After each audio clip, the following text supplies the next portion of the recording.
Hello বন্ধুরা, তোমরা কিরকম আছো? চলো আজকে রবিবার দিন কী রেঁধেছি তোমাদেরকে শেয়ার করি।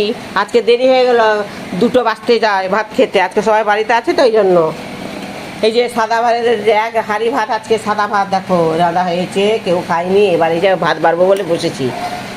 তোমাদের কাকুর আর আমার নাতনি, এই যে আমার দেখি মনে মুখটা তুলো, এই যে আমার নাতনি খাবে ভাত। এই যে থালা নিয়ে বসেছে।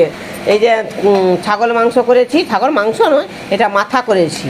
আজকে আমি বলছি তোমরা মুরগি মাংস ডেলি ডেলি মাথা হয়, আজকে ছাগলের মাথা আনো। এই যে ছাগলের মাথা এনেছি, কে কে খাও কমেন্ট করে বলবে, কে কে পছন্দ করো ছাগলের মাথা। আর এই যে নাতনির মুরগি মাংস হয়েছে, ও তো মুরগি মাংস খায়, ছাগল মাংস গন্ধ লাগে, ওকে খায় না। এই যে মগজ, ছাগলের মাথার মধ্যে যে মগজটা থাকে, ওই যে মগজটা একটু মশলা দিয়ে ভাজা ভাজা করেছি। লাস্ট পাতে আচার, এই যে বৌমা কালকে আমের টক করেছে। এই রান্না বন্ধুরা ভালো লাগলে লাইক করবে, শেয়ার করবে, একটা কমেন্ট করবে বন্ধুরা। তোমরা কে কে ছাগল মাংস খাও না?